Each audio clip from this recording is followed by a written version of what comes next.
नमस्कार। ओम नमः शिवाय।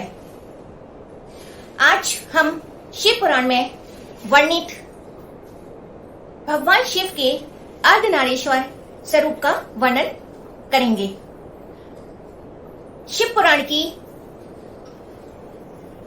7वीं संहिता वायव्य संहिता पूर्व खंड में हमें भगवान शिव के अर्धनारीश्वर स्वरूप प्राकट्य का वर्णन मिलता है। यह जो अर्धनारीश्वर स्वरूप प्राकट्य है और जो सृष्टि की उत्पत्ति किस प्रकार से हुई, इसका वर्णन यह सबसे प्रथम संहिता विद्येश्वर संहिता और रुद्र संहिता में भी हो चुका है। इसका वर्णन हमने पहले भी किया है। और यहाँ जो वायुदेव जी हैं वह ऋषि मुनियों को जो है किस प्रकार से सृष्टि की उत्पत्ति हुई, इसका वह वर्णन करते हैं। यह हमें उल्लेख मिलता है कि प्रत्येक कल्प में जो उत्पत्ति कही गई है वह अलग अलग होती है। जो सदाशिव है वह निर्गुण रूप कहे गए हैं, जिनसे कि तीनों की सृष्टि ब्रह्मा विष्णु और महेश की उत्पत्ति होती है। महेश जिन्हें रुद्र कहा गया है। जहां एक कल्प में भगवान शिव के रुद्र रूप ने विष्णु जी और ब्रह्मा जी की उत्पत्ति कही गई है, वहीं जो दूसरा कल्प हुआ है उसमें ब्रह्मा जी के द्वारा जो है वह रुद्र और विष्णु जी की उत्पत्ति कही गई है। और इसके अलावा अन्य कल्प में विष्णु जी के द्वारा जो है ब्रह्मा जी और रुद्र की उत्पत्ति कही गई है। अर्थात हर कल्प में तीनों के द्वारा ही एक दूसरे की उत्पत्ति कही गई है, जिससे कि किसी में भी भेदभाव उत्पन्न ना हो। वह तीनों ही एक है, केवल उनके जो कर्तव्य हैं वह अलग कहे गए हैं। जिसमें कि जो सदाशिव के द्वारा जो ब्रह्मा जी की उत्पत्ति होती है वह सृष्टि की रचना करते हैं। जो विष्णु जी हैं वह पालनहार है और वह इस जगत का पालन पोषण करते हैं। और जो रुद्र हैं वह संहारक है और इस सृष्टि की संहार करते हैं। अभी जो हमें वर्णन मिला है उसमें ब्रह्मा जी के मुख से रुद्रदेव प्रकट होते हैं। किस प्रकार से यह वर्णन मिलता है कि जब ब्रह्मा जी का जो सृष्टि का कार्य है, जब वह उसे करने लगते हैं, तब वह उनके पुत्र उत्पन्न हुए हैं। वह अपने ही जैसे उत्पत्ति करने लगते हैं। उनके द्वारा जो उत्पत्ति हुई है वह सभी ब्रह्मा जी के जैसे ही हैं और वह सभी धर्म के रास्ते पर चलने वाले हैं, जिन्हें सृष्टि को बढ़ाने में कोई भी रुचि नहीं है। वह वैराग्यवान है, इसलिए वह सृष्टि को आगे नहीं बढ़ाते हैं। इसके पश्चात हमें यह वर्णन मिलता है कि जो ब्रह्मा जी हैं वह यह सोचते हैं कि आखिरकार सृष्टि की उत्पत्ति या सृष्टि को निरंतर किस तरह से बढ़ाया जाए। यह वर्णन हमें पहले विद्येश्वर संहिता में मिला है कि जो ब्रह्मा जी जिस सृष्टि की रचना कर रहे हैं और उनके जो पुत्र दक्ष हैं उनके द्वारा भी जो सृष्टि की रचना हो रही है, वह जो उनके सभी पुत्र हैं वह जो सभी जो हैं वह संन्यास के मार्ग पर चले जाते हैं और कोई भी जो है निरंतर सृष्टि की रचना नहीं कर पाता है। तब जो ब्रह्मा जी हैं जब यह देखते हैं कि वह सृष्टि की रचना में विघ्न उत्पन्न हो रहा है, तब वह एक बार क्रोध उनमें आता है और उनके अश्रु भी आ जाते हैं, जिनसे कि भूत प्रेत की रचना कही गई है।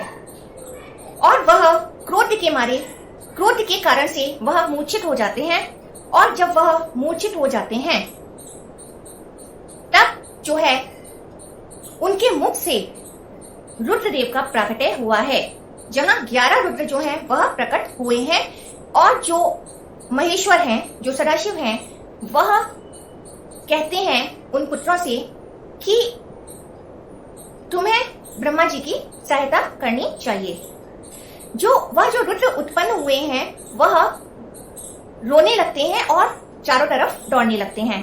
रोने और दौड़ने के कारण से उन्हें रुद्र कहा गया।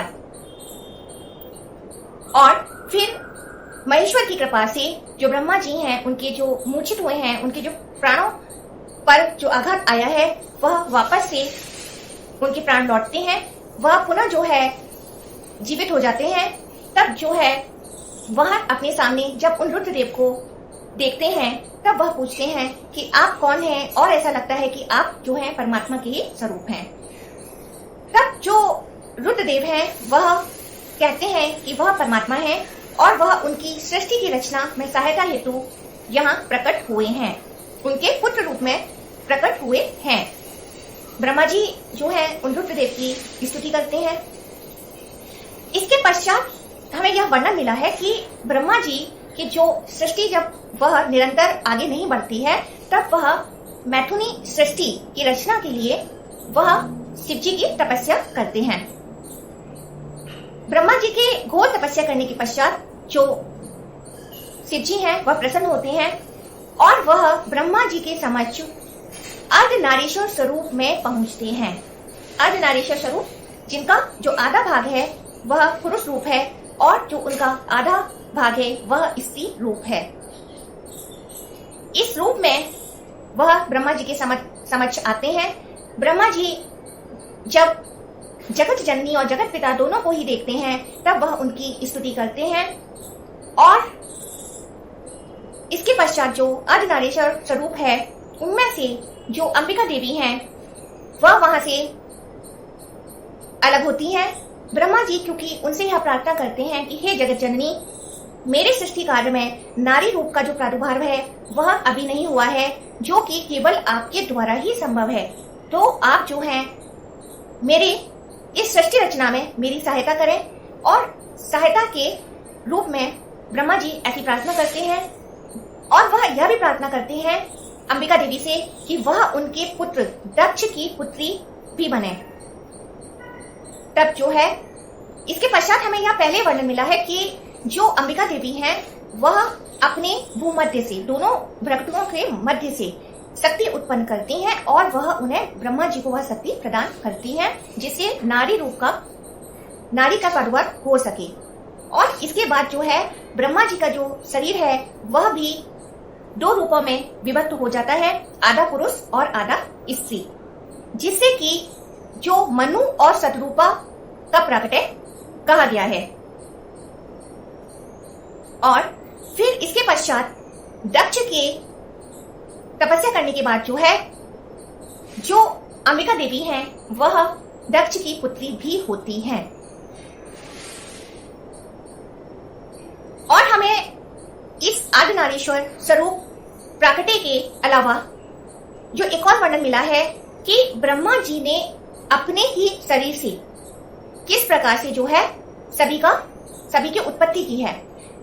यह जो समस्त जो ब्रह्मांड है, संसार है, वह जो है ब्रह्मा जी का ब्रह्मा वन कहा गया है, क्योंकि जो ब्रह्मा जी के जो संपूर्ण अंगों से इस सृष्टि के जीवों की उत्पत्ति हुई है, जो कि दिव्य वंश कहलाते हैं। ब्रह्मा जी ने अपने मन से मरीचि, भृगु, अंगिरा, पुलस्त्य, पुलह, क्रतु, अत्रि और वशिष्ठ की सृष्टि की। यह सब ब्रह्मा जी के पुत्र कहे गए हैं। धर्म, संकल्प और रुद्र के साथ इनकी संख्या 12 कही गई है। इसके पश्चात जो है ब्रह्मा जी ने देवताओं, असुरों, पितरों और मनुष्यों की सृष्टि करने का विचार किया, जो कि हमें वर्णन मिलता है। मुख से देवताओं को, कोख से पितरों को, कट्टी के अगले भाग से असुरों को, प्रजनेन्द्रियों से मनुष्यों को उत्पन्न किया। उदय स्थान से राक्षस उत्पन्न हुए, जो कि सदा भोग से व्याकुल रहते हैं। उनमें तमोगुण और रजोगुण की प्रधानता होती है। देवताओं में सतोगुण की प्रधानता कही गई है। पीछे के भाग से जो है पक्षियों की उत्पत्ति हुई है। पैरों से घोड़े, हाथी, सरभ, नीलगाय, मृग, ऊंट, खच्चर, न्यंकु नामक मृग तथा पशु जाति के अन्य प्राणी उत्पन्न हुए हैं। ब्रह्मा जी के प्रत्येक जो मुख से है 4 वेद उत्पन्न हुए हैं, जिनमें हमें वर्णन मिलता है। ब्रह्मा जी के पूर्ववर्ती मुख से गायत्री छंद, ऋग्वेद, त्रिवत, श्रोत, रथंतर, साम तथा अग्निहोष्टम नामक यज्ञ की उत्पत्ति हुई है। ऋग्वेद जो है पूर्व के मुख से उत्पन्न हुए हैं। उनके दक्षिण मुख से यजुर्वेद, त्रिस्तुम, छंद, पंचदश, श्रोत, भस्राम नामक यज्ञ की उत्पत्ति हुई है। पश्चिम के मुख से सामवेद उत्पन्न हुए हैं। जगती छंद, सप्तदश, श्रोत, वैरूप्यम, साम और नामक यज्ञ को प्रकट किया है। उनके उत्तरवर्ती मुख से अथर्ववेद उत्पन्न हुए हैं। यम, अनुष्ठ छंद और वैराज नामक साम का प्रादुर्भाव हुआ है। उनके अंगों से और भी बहुत से छोटे बड़े प्राणी उत्पन्न हुए। उन्होंने यक्ष, पिशाच, गंधर्व, अप्सराओं, समुदाय, मनुष्य, किन्नर, राक्षस, पशु, पक्षी, मृग और सर्प आदि संपूर्ण नित्य एवं अनित्य स्थावर जंगम जगत की रचना की। तो इस प्रकार से जो है हमें ब्रह्मा जी के ही विभिन्न अंगों से विभिन्न प्रकार के जीव उत्पन्न हुए, यह वर्णन मिलता है। आज हमने यह महत्वपूर्ण वर्णन जो वायव्य संहिता में दिया गया है कि किस प्रकार से जो ब्रह्मा जी हैं उनकी सृष्टि की रचना के लिए और नारी जाति का प्रादुर्भाव के लिए जो सदाशिव हैं वह स्वयं जो है अर्धनारीश्वर स्वरूप में प्रकट होते हैं, जिससे कि जो अंबिका देवी वहां से अपना अलग रूप में आकर अपने भूमध्य के क्षेत्र से शक्ति को प्रकट करती हैं और वह ब्रह्मा जी को उन्हें देती हैं, जिससे कि जो नारी जाति है उसका प्रादुर्भाव कहा गया है। तो यह हमें एक महत्वपूर्ण वर्णन मिला। इसी के साथ में समाप्त करते हैं। नमस्कार। ओम नमः शिवाय।